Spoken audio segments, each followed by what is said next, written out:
Welcome back, citizens! You, the good voting public, have made your voices heard, have made your wishes known, and Salad is going to be a halberd expert. Yes, the gentle halberd won the voting by 1 vote. Actually, straight swords were 1 short of the victory, but in the end, halberds pulled it out. And just one bit of trivia, there was only 1 category of weapon that got no votes at all, and that was hammers. Nobody likes hammers. Anyway, this is as you no doubt expected, and we are playing a thing known as Dark Souls. And here we are in Firelink Shrine, which is kind of a central hub area for the game. It's an open world, unlike Demon's Souls. We can go pretty much wherever we want, as long as there are no locked doors or things like that in our path. So, first thing we might as well do is raid Firelink Shrine. Oh, and by the way, we are going to have a little issue with strength at the beginning.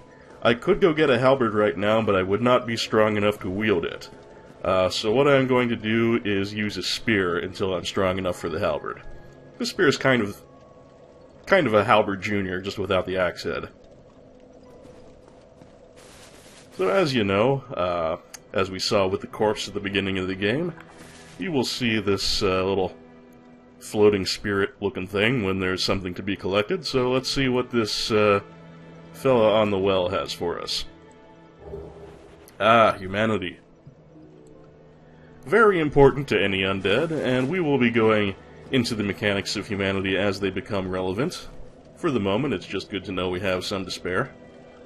Oh, and by the way, we have, as you can see at the lower right, 2,360 souls, and so we might as well gain a few levels, because as I mentioned, we're going to need more strength. That's one of the downsides to my plan of... whoops. My plan of starting out as a thief, is that thieves have low strength.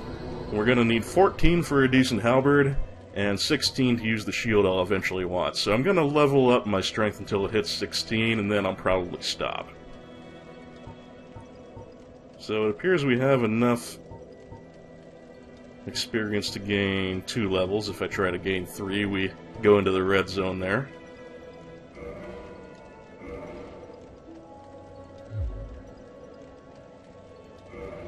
Oh wait, no, I can take 3. So what I'm going to do then is take 2 in strength and 1 in endurance for now. Since I am more shield tanky than evasive, endurance is going to be very important, and so I'm going to put quite a bit of priority on maxing out my stamina. When you get endurance up to 40, stamina will then be as high as it ever gets. So, endurance is going to be a major priority for me until I hit 40, and then I'll have all the stamina that I'll ever be able to get. Okay.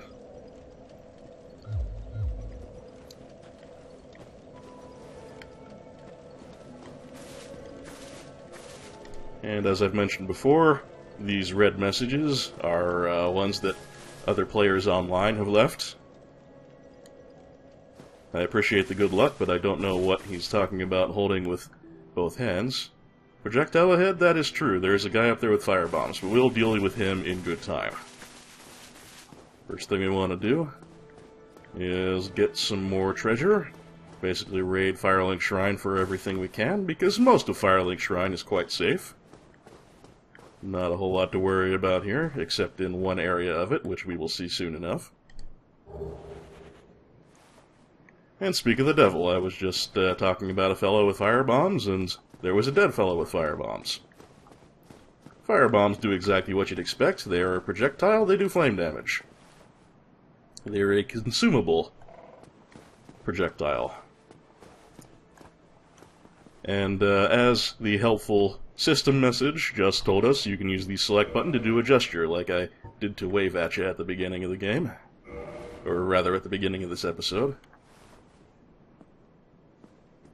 Oh, we've got pointing in various directions. The come on over. We can bow. Salad, keeping it classy. we can jump for joy. And you can only have 7 gestures equipped, as it shows here. Right now we only have 7. We'll actually be learning a new gesture from this fella soon enough, but I want to keep treasure hunting before we go talking to any of the locals. Oh, a bloodstain. This is something else that is left behind by other players playing online. When someone dies in another game, their bloodstain may appear in your game, and you can touch the bloodstain to see the last few seconds of their life, and that will show you how they died. So hopefully you can avoid their fate.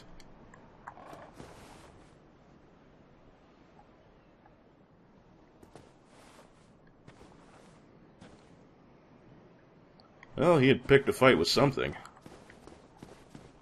Got himself killed dead in the fairly normal fashion of being killed by something alive. As opposed to jumping off a cliff or something equally goofy, which a lot of people will do. Soul of a Lost Undead. This is a consumable soul item. And using that, will simply cause it to be expended and add some souls to your total. That's one way you can bank souls so that you have a few in an emergency if you should happen to die and lose all of your souls. We'll get more into the mechanics of death later when I inevitably snuff it. Actually, I probably should have shown the flavor text for that item before I used it. We'll do that eventually. For now, let's go through some of the flavor text on some of the other things we have. Okay, Estus Flasks. The Black Separation Crystal is something you can use to send other players home from co-op if you decide you don't want them with you for whatever reason. You can also use that if you're in, if you've joined someone else's game for co-op and you decide you want to leave. Firebomb, fairly self-explanatory. Humanity. This black sprite is called humanity, but little is known about its true nature. If the soul is the source of all life, then what distinguishes the humanity we hold within ourselves? Dark Souls asking the big questions. The text above that actually explains what the thing does, you do gain a humanity when you use it, which is important, and again, we'll discuss the humanity mechanic when we get going on that. It also can be used to restore HP. So, in addition to your Estus Flask, that's one other way you can get some health back. Always good to know. The Dark Sign is what marks us as an undead, but it does have a functional purpose, although not one that we're likely to make much use of. The Dark Sign is a suicide item. If for some reason you decide you want to die and go back to the latest bonfire you rested at, you can employ the Dark Sign to do that. But, it'll act just like you died, same as if you had fallen off a cliff or gotten killed by an enemy. You will lose all your humanity and souls, which is what happens when you die in the usual way. I don't think there's anything else we really have to look at just now. Oh, we might as well check out the old witch's ring. Indecipherable script, but seemingly useless. Well, its purpose is not obvious, but as I mentioned during the intro, we'll be using that to speak with a particular NPC. Something of significance here is an elevator, which seems to have no elevator cars. We will eventually start this elevator up so we can use it as a very handy shortcut. But for now, the floor is actually not very far down, and there actually is a legitimate reason to plunge down the elevator shaft. So we're going to do that. There will be some more treasure for us.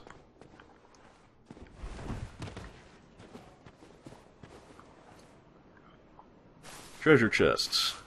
I would like to... No, you can't really see it there. Homeward Bones. This is like the Dark Sign, only without the inconvenient side effect of death. The Homeward Bone will warp you back to the last bonfire you rested at with all of your souls and humanity intact. Very handy when you need to make a quick escape. Or just as a shortcut.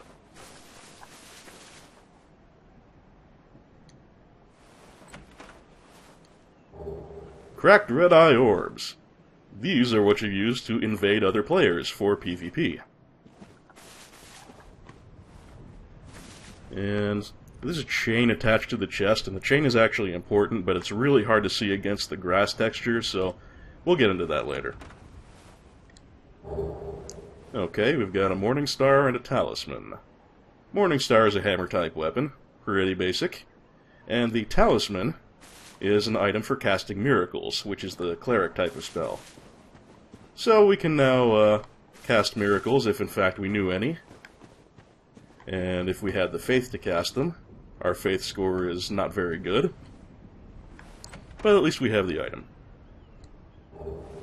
And Lloyd's Talismans. These are mainly used in PvP. Throwing a Lloyd's Talisman at an opposing player renders them unable to use their Estus Flask. Let's take a look at that, actually. Talisman used by Allfather Lloyd's Cleric Knights to hunt down the undead. In the outside world, the undead are accursed creatures, and Lloyd's Cleric Knights are widely praised for their undead hunts. Blocks undead recovery, allowing the knights to fight with impunity. So this is just a little flavor on how despised the undead are in the world, and how they are hunted down, and if not killed outright, well, they can't be killed permanently until they go hollow, but they may also be rounded up and thrown into the Undead Asylum, as was our fate at the beginning of the game.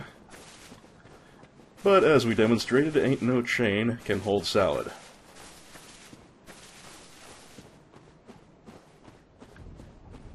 Okay, there's only one way out of this little treasure area. Where the hell did it go?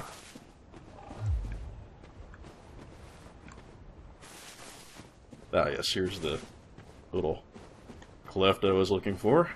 This is the area of the Firelink Shrine that I'm looking at down there, the graveyard, that actually has enemies in it. Let me see if I can step out of here without activating any of them. Okay, there they go. Skeletons. For a starting out character, very tough enemies, and I'm not going to mess with them at this point in my life. But we'll be back there soon. Oh shit, we done got followed. Okay, let me see if I can deal with this. That meter that's appearing when the skeleton attacks me, that is bleed buildup. Oddly enough, the weapon that the skeleton is attacking me with, a falchion, it does not cause bleed buildup when I'm using it, if I had a falchion. That's something that just the enemy gets to do. Oh shit. Yeah, look how much damage that did, plus the bleed buildup. And as we know how bleed buildup works, if that meter got all the way to the top, I would bleed out and lose a ton of health. We don't want that.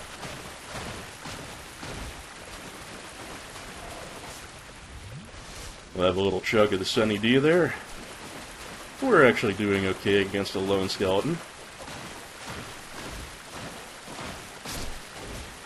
Not bad, not bad.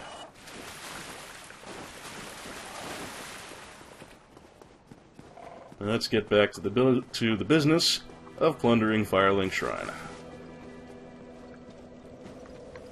That little frame rate drop there, I'm not sure what that was about, but wheel deal. I already did the looting over here, didn't I? Yeah, okay, that's covered.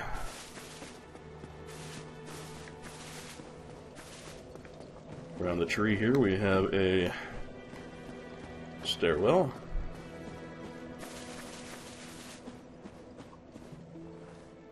We'll be meeting her in a moment.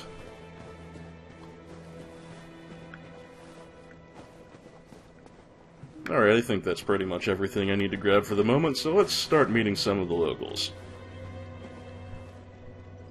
Oh, okay.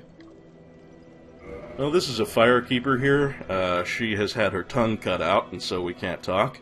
But there are several firekeepers throughout the game, and if you have a firekeeper's soul, then you can trade that to reinforce your Estus Flask.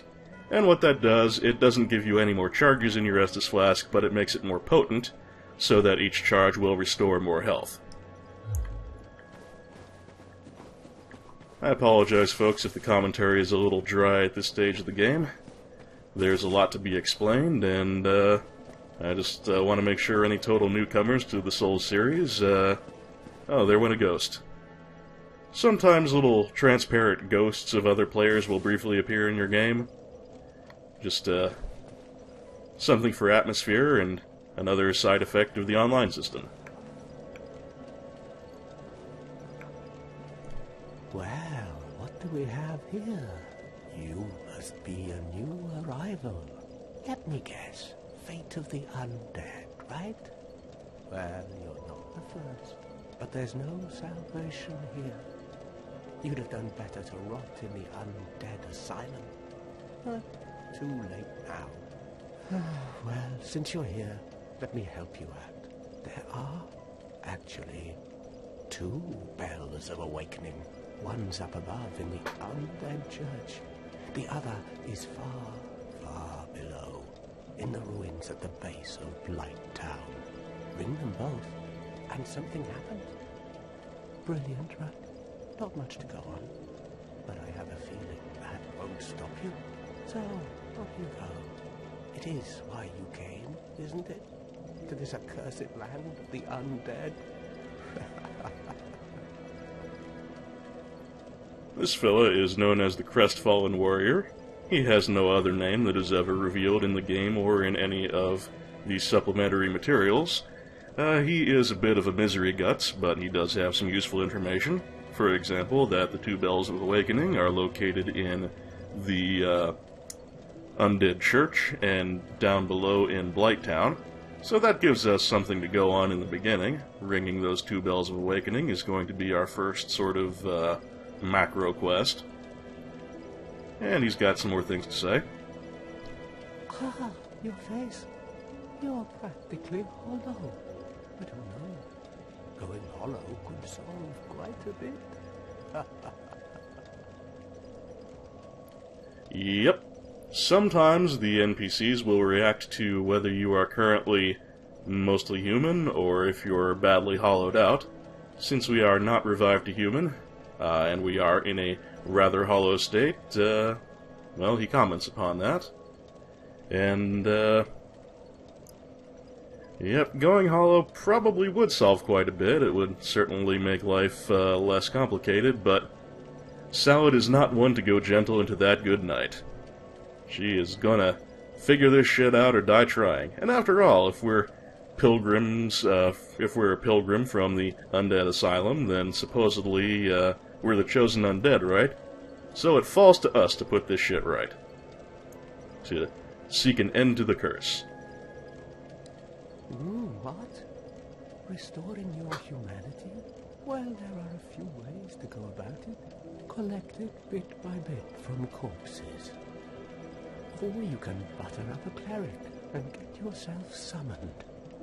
And the quickest way, although I never do it, is to kill a healthy undead and pillage its humanity. Coveting thy neighbor is only human, after all. More rather gloomily delivered, but useful information there. You can find humanity just lying around occasionally, on corpses or otherwise. And that's just what we did over there, of course. And you can also get yourself summoned, which means to help another player out in co-op. That's another way to get yourself some humanity and get yourself revived to human. And finally, the unethical way that he describes, most NPCs will have a stash of humanity. So if you are going to be a jerk and just go around killing the NPCs, you do have that option, although of course that means that you cannot benefit from any advice that they might give you or anything they might want to give or sell you. So it's usually not a very good idea. What are you looking at? Don't try anything clever. You might regret it. What? You want to hear more?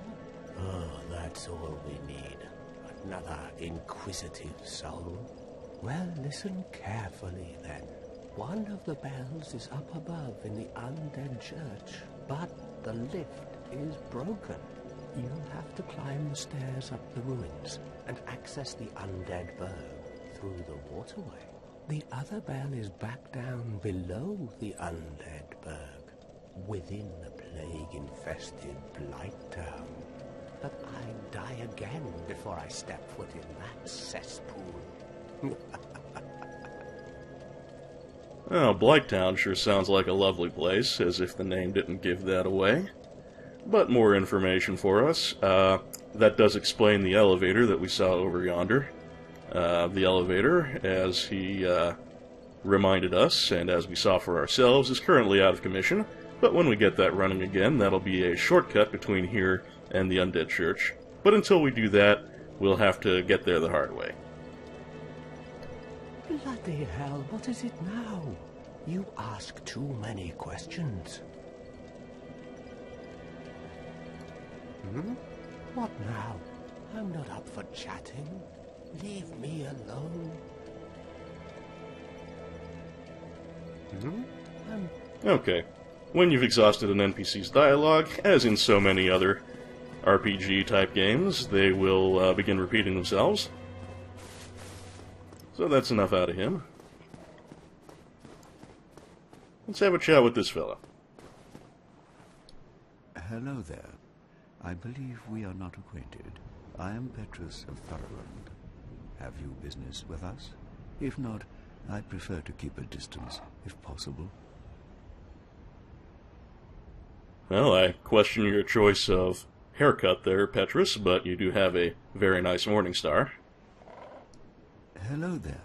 I realize that I have requested that we retain our distance, but I also want you to know that it is not meant in ill will. Here, take this, as a token of peace. No, go ahead. It's for you.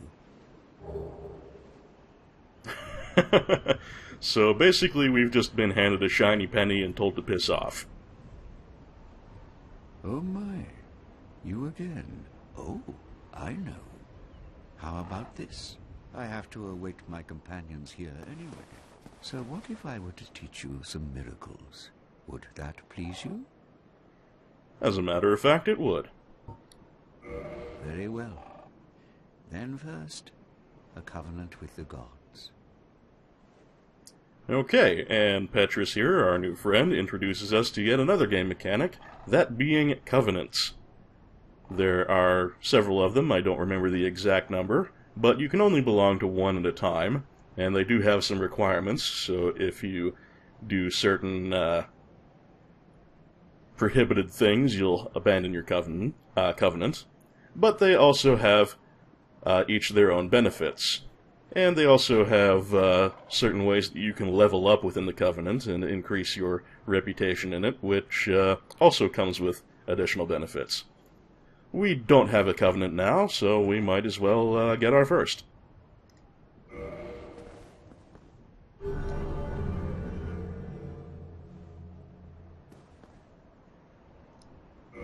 Now let me share my miracles. Only their ultimate effectiveness will be determined by your efforts and your faith. Before we look into Petrus's offerings, we should learn his gesture, which is a shrug. He's a very non-committal kind of guy.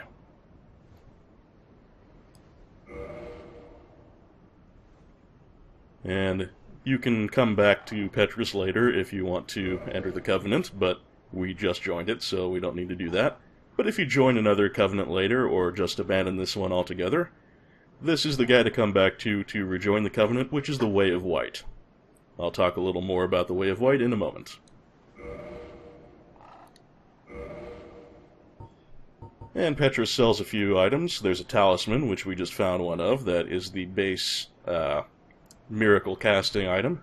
And then there's the Firelink talisman.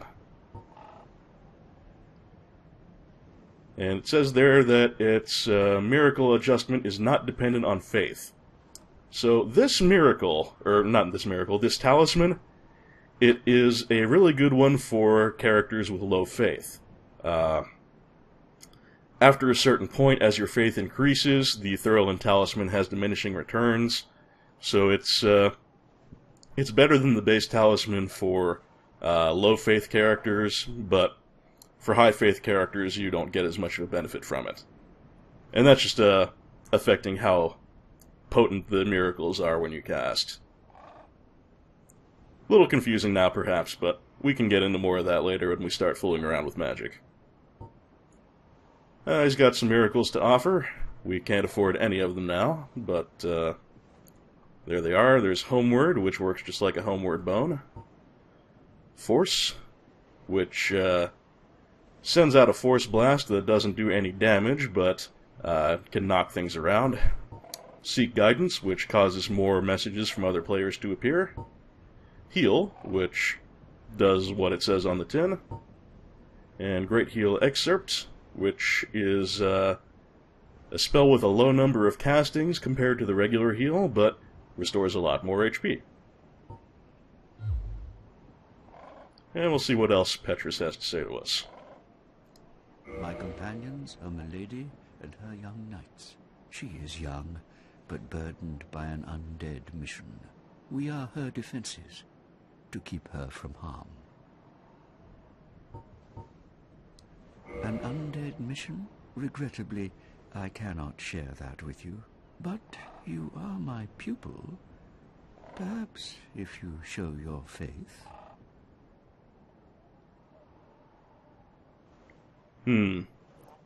Passing the collection box, are we?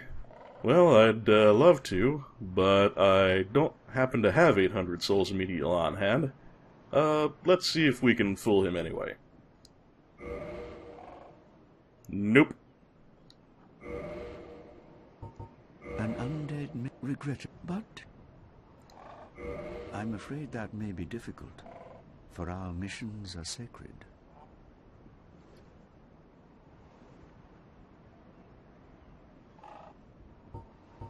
Alright, I think that might be all we can get out of Petrus for now.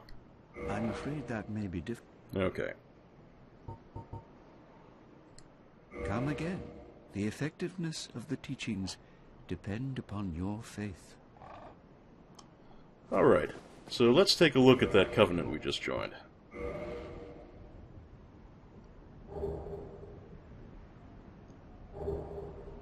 There in the page that shows all our stats, you see in the upper left, we see Salad is a member of the Covenant Way of Light. And the idea of the Way of Light is when you are a member of that covenant, you are more often able to join co-op games with other people who are also in the Way of Light. So it's a co-op covenant, basically.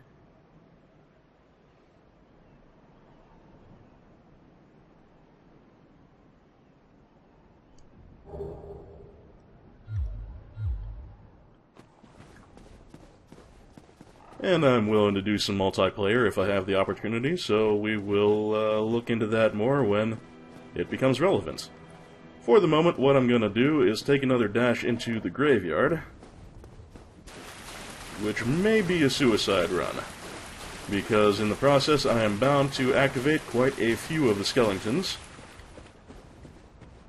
and that may get me dead. But we will give it our best. As long as I get what I came for, I don't have a problem with that. Oh, hi. You activated in a hurry. I got no time for love, Dr. Jones.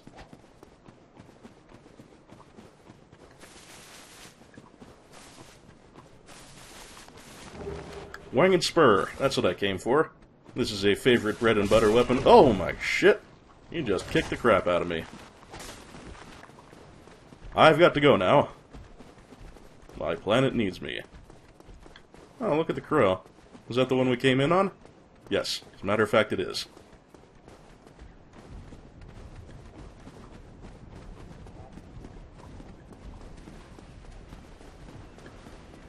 Am I still being followed? Okay, looks like they're going back to the graveyard. Good news!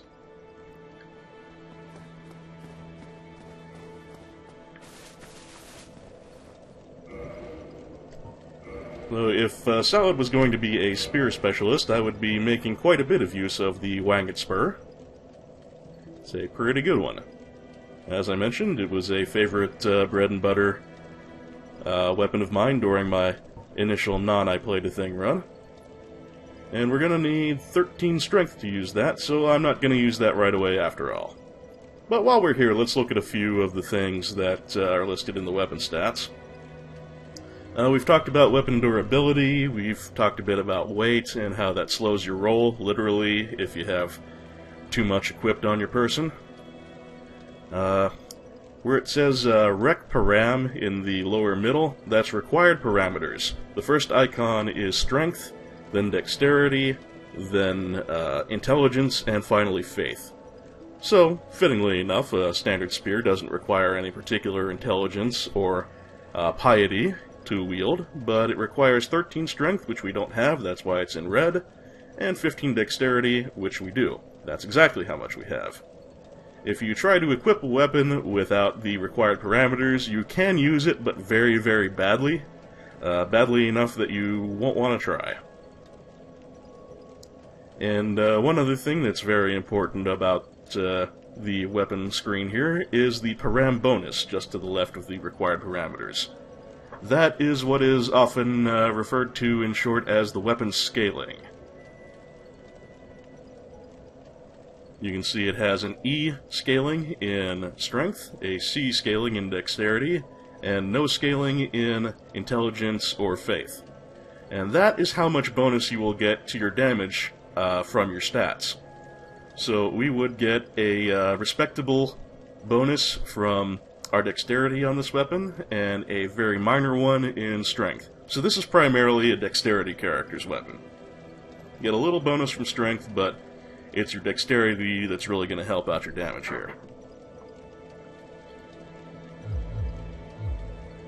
So I can't really do anything with that at the moment. I forgot the strength requirement was 13 points, so we'll just stick with our Thief's Dagger for the moment.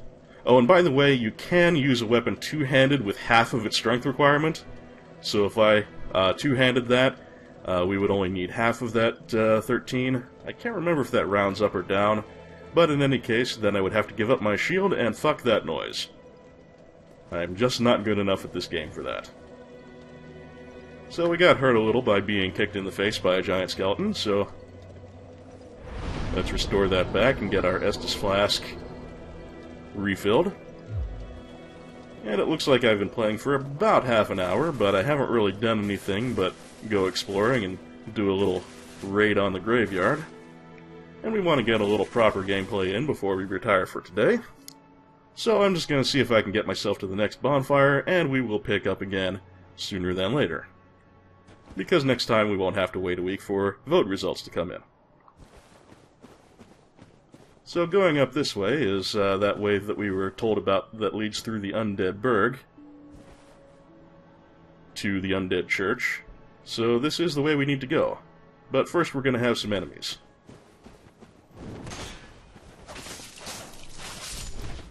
These are pretty basic hollows. Poor guys are undead that have died one too many times or hung around too long without having any humanity to restore themselves. So they are pretty much just mindless zombies.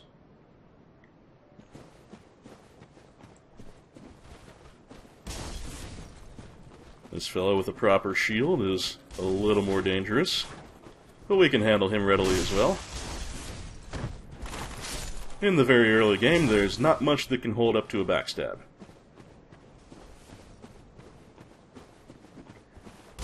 Oop, gotta be careful with those firebombs. Take care of this fellow with the axe first.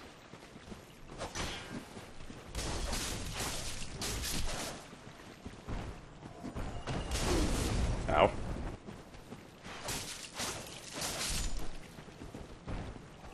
In addition to the bleed, the dagger is a fast weapon.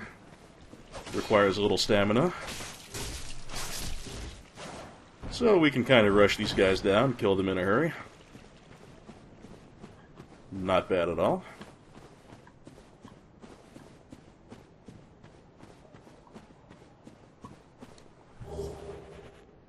Another Soul of a Lost Undead. Let's take a quick look at that and get the flavor text, which I forgot to do before. It's a soul of a lost undead who was long ago gone hollow. source of all life, and whether undead or even hollow, one continues to seek them. So I guess the hollows, even though they can no longer be restored to full humanity, they just instinctively hunt down souls. There's really no particular need to bank souls right now, so whoops. Careful with that backstep button. Speaking of the backstep button, I think we discussed this briefly during the first episode, but just in case I am misremembering, if you press the backstep roll and dodge button, that is the circle on my PS3 controller, if you do that while you're running, you do a jump. And that is how we get to that treasure over there on the aqueduct-looking bridge. The jump being something that you press a button and hold it down and then press again while you're holding it down is kind of awkward, and you could remap that to a thumbstick in Dark Souls 2, but for now our only choice is to use it clunkily, so if I fall into the gorge here like an idiot, that is why. Proceeding. Okay, that actually went right, which is somewhat surprising given that I am recording gameplay here. And we can just creep around the edges here and find our goods. A ring of sacrifice. Not too many of these to go around. It's a pretty uncommon item. And what it does, its wearer will lose nothing upon death, but the ring itself breaks. So if you're wearing this, when you die, you do go back to the bonfire that you last rested at, but you do not lose your souls in humanity. So, aside from losing progress, if you've moved far beyond the bonfire, it's pretty much a one-shot get-out-of-death-free card. Very nice to have around. Oh, and I shouldn't keep forgetting about the flavor text. A lot of times in this game it's quite interesting and reveals things about the backstory. It's an artifact of Velka, the goddess of sin. We will be hearing more about Velka in other items later in the game, but Velka does not actually factor into the game in any major direct way. Let's see if I can go 2 for 2 on the jump mechanic here. Salad. I am impressed.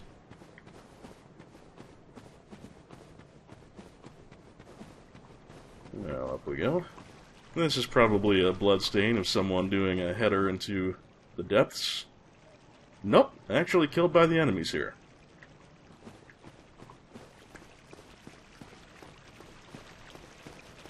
Here's another goodie. Another soul of a lost undead. Let's pop it.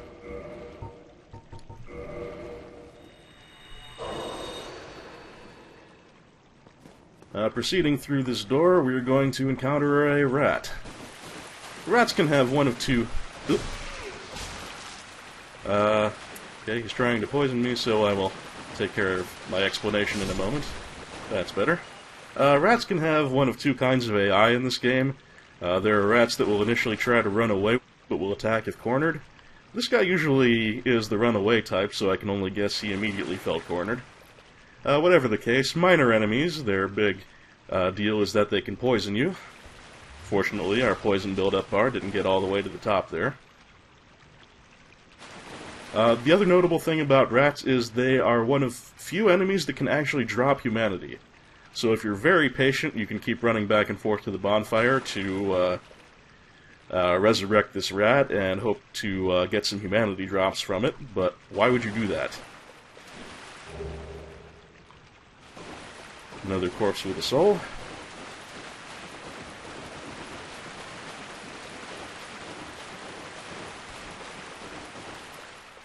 Okay, one-way doors. This is another way the game likes to drop shortcuts on you. We cannot open the door from this side, but when we find our way to the other side of it, we can open it for a shortcut. Simple enough.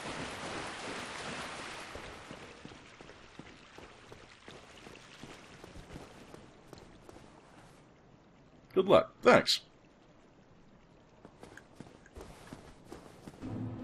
And we have entered the Undead Burg, which aside from the tutorial is the first normal enemy-filled kind of area in the game.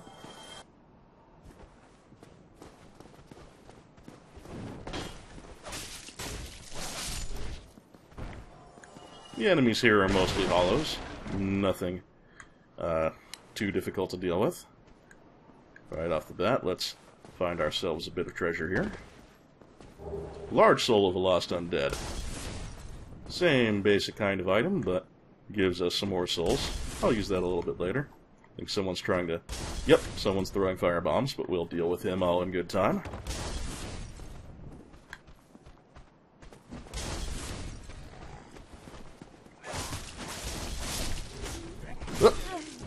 Gotta watch those pincer attacks, folks. It's kind of been a while since I played this part of the game, so I don't really remember where everything is. Good God! How am I doing so bad at this early stage of the game? I'm not used to fighting with a dagger, that's probably not helping, and I am, of course, recording.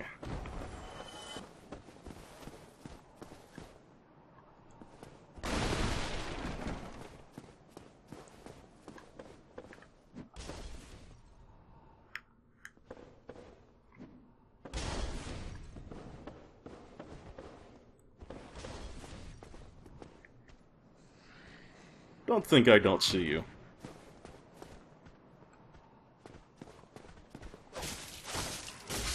I'll go ahead and trigger the ambush here. You can knock those guys down, but it's not really necessary.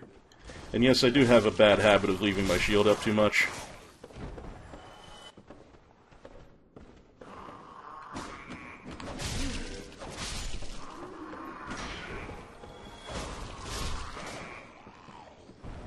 Leaving your shield up too much and not letting your stamina regen as fast as it could is a very newbie kind of habit. Really, I should know better by now, but hey. Old habits die hard. Yes, here. Here was a pile of rubbish. Rubbish with no value. Who in their right mind would bother carrying this around? Perhaps you need help. And the copper coin that we got from Petrus. Its face shows Old Man McLoyth, god of medicine and drink. Sounds like a happening guy. Even coins of great value in the world of men have little value in Lordran, where the accepted currency is souls. Those who dream of returning to the outside world are fond of carrying these around. Well, these do have a value, even within Lordran, which we will see later, but yeah, generally speaking, they're not the normal currency of the realm. As I've mentioned, our money is going to be souls.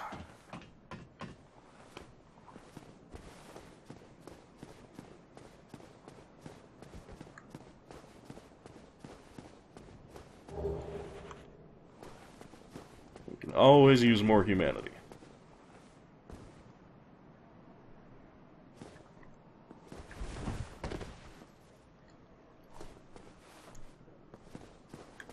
Yeah, lots of new player warnings there. I feel like backstabbing this guy.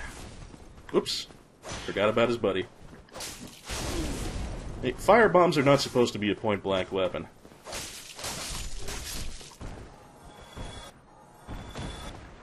Anything in here? Nothing of value. We can smash up some things by rolling through them, but no particularly good reason to do that. So we will just pass on through the fog gate here, and continue on into the Undead Burg.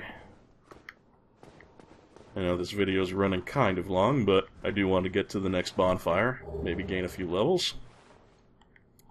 Alright, Soul of a Lost Undead, might as well pop it. Well, no. I'll wait a little while and then pop all my souls at once so I don't keep breaking up the flow of things.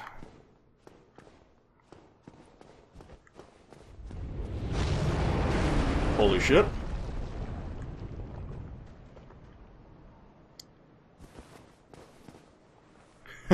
Try life.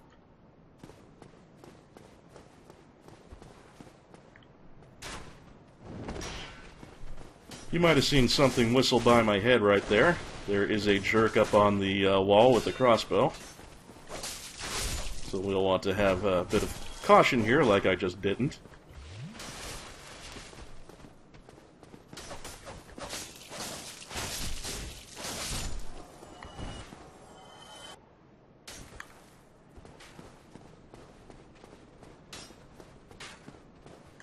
Before we do too much more screwing around, I want to get him out of the picture. You know, in close quarters combat, a crossbow starts to look kind of stupid. And right there, he tried to chug an Estus on us. Some of these hollows do in fact carry their own Estus flasks, and they can use them. So you want to make sure you don't give them a chance to heal. There's our bonfire there, but what I'm going to do is meet a merchant. These guys with the spears, they are very, very turtley. They will sit there pretty much all day and wait for you to attack them, and your weapon will clang off their shield, and they will counterattack you. But we can preempt that by giving them a good kick.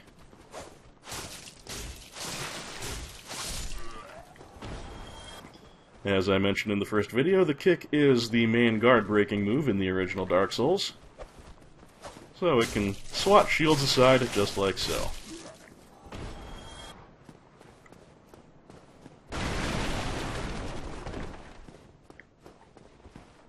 Look, there's a dude here somewhere. Yeah, there he is. I haven't completely forgotten this area.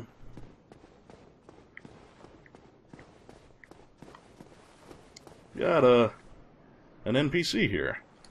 Well now, you seem to have your wits about you, hmm? Then you are a welcome customer. I trade for souls. Everything's for sale.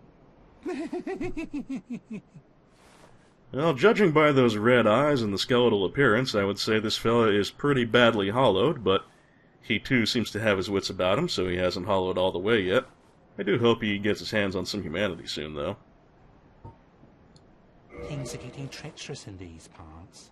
A horrible goat demon has moved in below. And up above, there's that humongous drake, and a bull demon too.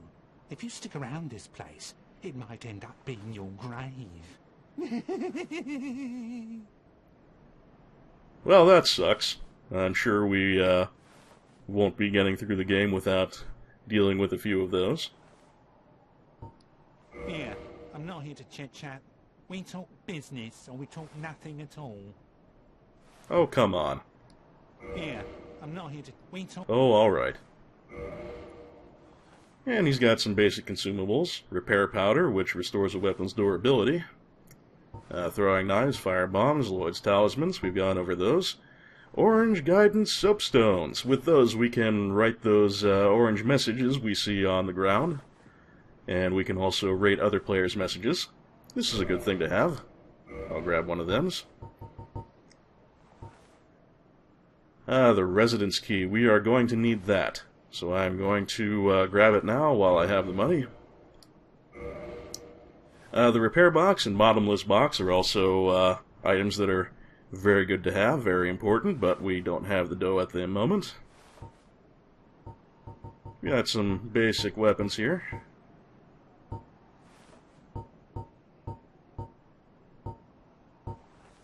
Let's see. Can I use this spear? Oh, it only takes 11 strength. Yeah, I could. Well, let's hold on to that thought for the moment. Okay, he's got various arrows, but no bows. At least I didn't see any. Nope, he does not have a bow. We will want to... Oh yeah, he does have a short bow, but it's a little too expensive. We will want to acquire one of those at the first possible opportunity. Thank you kindly. If you don't spend anything here, he'll bitch you out. So let me whip through those consumable souls real quick and see if we can afford some more of his goodies.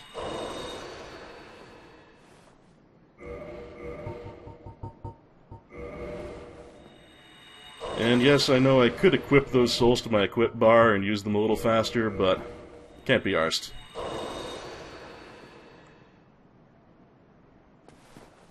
Oh, you again. I hope you've brought plenty of souls. Really, I think we've had enough of that laugh. So let's see, what do we got here? I could buy the bottomless box, but I'm not in any great hurry for that. I could buy a spear, but I could just wait and level up, so no rush. And the winged spear is a straight upgrade.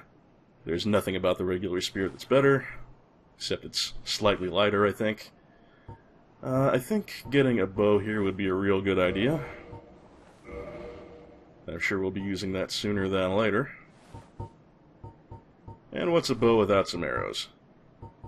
You could buy some woodens, which are garbage. Standard arrows, a little more expensive.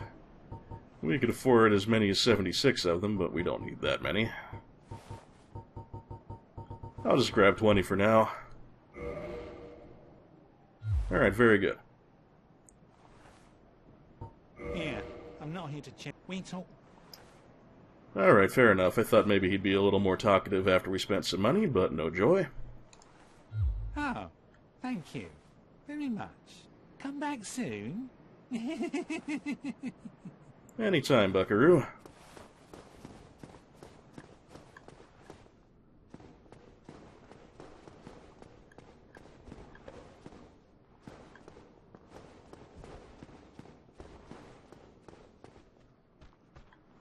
Oh, we got hollow sign. Just some basic guys.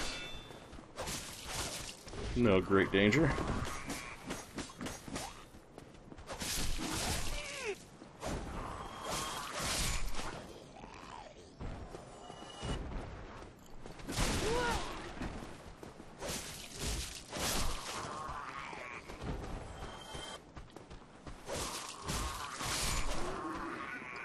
I do enjoy that bleed bonus. Jumping? Nope, don't think we can do that. Oops, wrong button.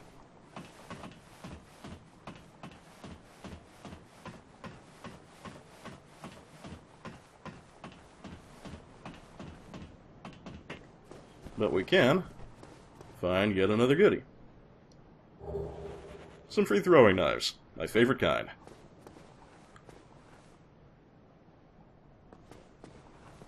Wonder if we could make that jump there. It's really been quite a while since I played this part of the game. I don't remember where a lot of the very early game stuff is.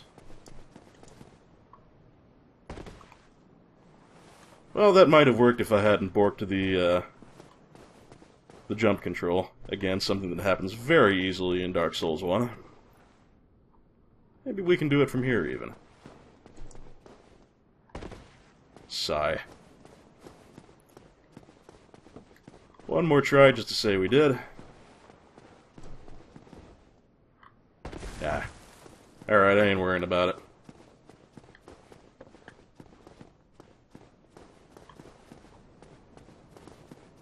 One more thing before we make our bonfire stop.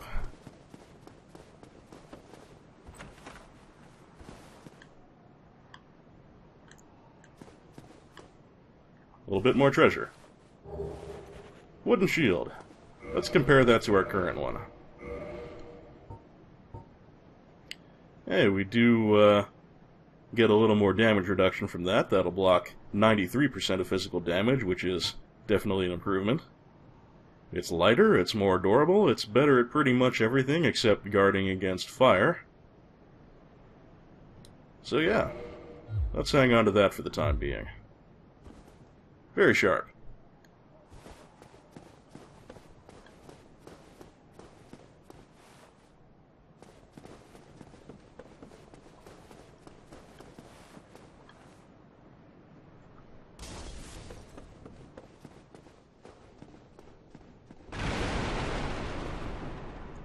Illusory wall, that is a lie. Praise the sun. I agree. Well, we've taken this almost up to an hour. I'm going to try and generally keep my videos a bit shorter than that, so this time I just wanted to get some proper gameplay in after all the mechanics talk at the beginning.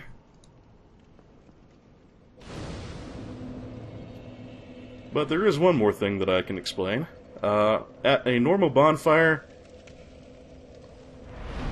you will only get 5 charges of your Estus Flask. That's because the bonfire is at its lowest level of strength, and in order to increase the strength of the bonfire, we will have to kindle it. But we can't do that while we're hollow. So, to kindle this bonfire right now, I would need 2 humanity. 1 to become human, and 1 to feed the bonfire. By the way, there's nothing up here. The stairway is blocked. You can see a ladder there, but it does not reach the ground, so we can't use it right now. That is yet another form of shortcut. When we get up top the hard way, we can kick that ladder down and use it as a shortcut in the future. A very useful one at that. Anyway, I want to get as much use out of this bonfire as I can, so what I'm going to do is pop some humanity.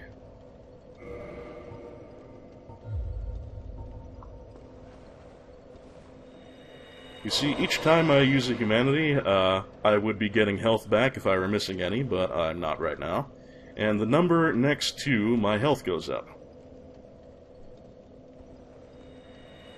That is the amount of humanity currently in your body, but as you can see, I'm still hollowed out. It does not affect that. You have to actually go to a bonfire and spend humanity to reverse your hollowed state. So what I'm going to do is, first of all, I'm going to reverse hollowing to make myself human again.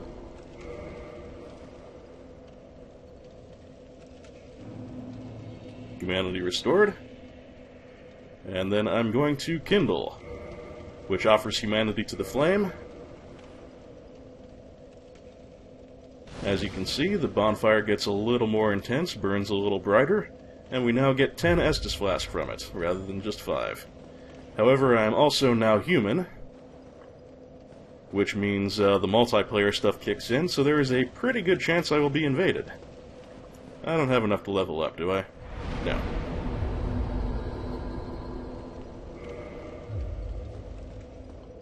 Alright, well, I think we've done enough for the moment. We are again just about to the hour mark.